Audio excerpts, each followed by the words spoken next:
Madame, Monsieur, merci de nous rejoindre dans ce point de l'actualité internationale.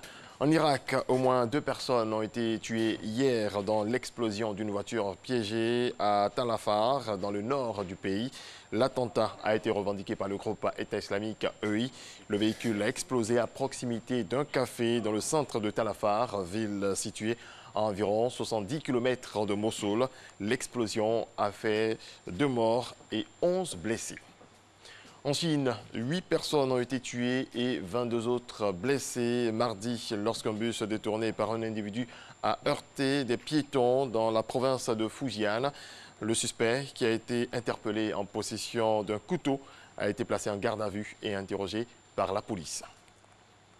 En Indonésie, les équipes de secours continuent de fouiller les décombres à la recherche de survivants le long des côtes des îles de Java et Sumatra frappées ce week-end par un tsunami. Le bilan s'établit désormais à 429 morts et 154 disparus. On compte également plus de 1400 blessés selon le dernier décompte fourni par l'Agence de gestion des catastrophes.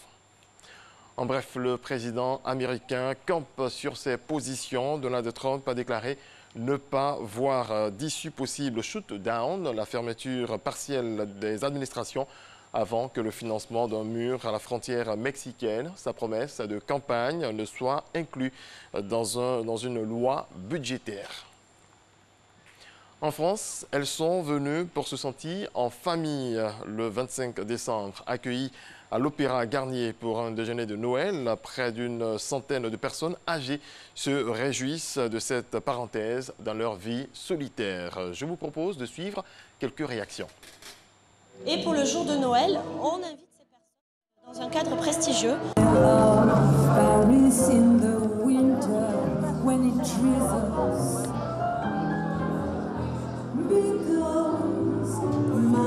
L'opéra, on n'a pas le privilège de l'avoir tous les jours, hein, ni toutes les semaines, ni tous les mois.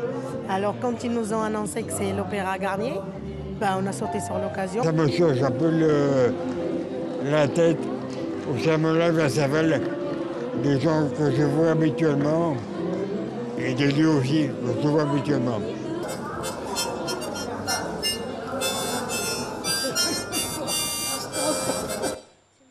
Non désirés ou superflus, des cadeaux se retrouvent par milliers sur des sites d'annonces entre particuliers depuis le matin de Noël. Un phénomène devenu naturel pour ceux qui sont nés avec Internet et un bonus pour le pouvoir d'achat. Cette année, la place de marché eBay France attend 800 000 nouvelles annonces entre les 25 et 26 décembre, soit 13% de plus qu'en 2017. Et pas moins de 3 millions entre le 25 décembre et le 3 janvier. C'est la fin de ce point de l'actualité. Excellente journée à toutes et à tous.